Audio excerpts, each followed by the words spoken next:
Most pumpkin bread recipes are too fussy.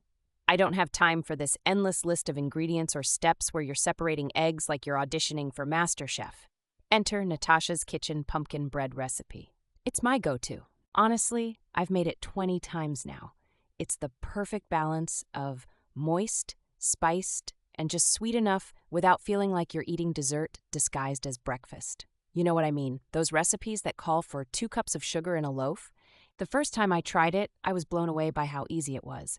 You just mix up wet ingredients in one bowl, dry in another, then combine them. No fancy equipment, no waiting for hours. Boom, done. Pain point number 1. Unripe, watery pumpkin puree from the store. Nobody wants that. Pro tip, buy a quality brand or make your own puree if you're feeling ambitious.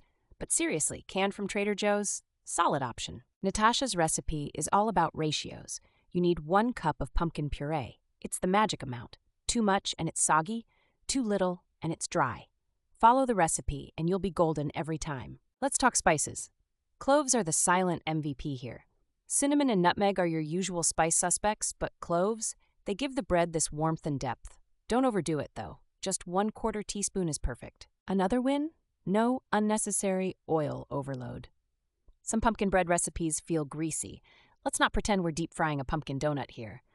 Natasha's recipe uses 1/2 cup of oil, which is just right for moisture without feeling slick. Pro tip for texture, toss in 1/2 cup of chopped walnuts or chocolate chips. Or, if you're wild, both. I can't believe how many times people ask me how I got my pumpkin bread to have that something extra. It's always the mix-ins. The loaf itself takes 50 to 60 minutes to bake at 350 Fahrenheit. Don't start freaking out about cracks on the top. They're your badge of honor. That's pumpkin bread's way of telling you it's perfectly done. Common mistake alert, overmixing the batter. I've been guilty too. You get all excited about combining the wet and dry ingredients and end up with chewy, dense bread. Just mix until it's combined, trust me. Out of the oven, let it cool in the pan for 10 minutes before transferring it to a wire rack. This step is non-negotiable. Skip it and you'll end up with soggy edges. Nobody wants that. Final touch, if you want it to look Pinterest-worthy, dust the top with powdered sugar once it's cooled.